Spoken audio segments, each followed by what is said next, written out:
අද පායන්නේ තෙදා ඉරහඳමයි. අද තියෙන්නේ තෙදා ගහකොළමයි.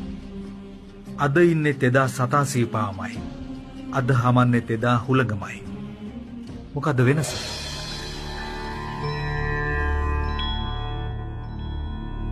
සතුන්ගේ sannivedanaya අදටත් ඒකමයි.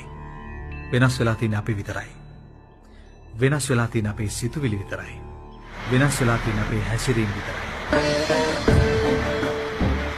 මේ ලෝකයේ ආයමත් හෙළ යුගයක් බවට පත් කරන්න අපි කළ යුතු එකම දේ අපි අපිව හදාගන්න එක නෙවෙයිද? අපි අපේ ಗುಣධර්ම ටික ආයමත් වගා කරගන්න එක නෙවෙයිද? ඖෂධ පැලයක් ගෙවත් හිටවනවා වගේම මානව ගුණධර්ම හිතේ පැල කරගන්න පටන් ගන්න. රුක් රෝපණ ව්‍යාපෘති වෙනුවට අපිට ඕන වෙන්නේ සිත් රෝපණ ව්‍යාපෘති.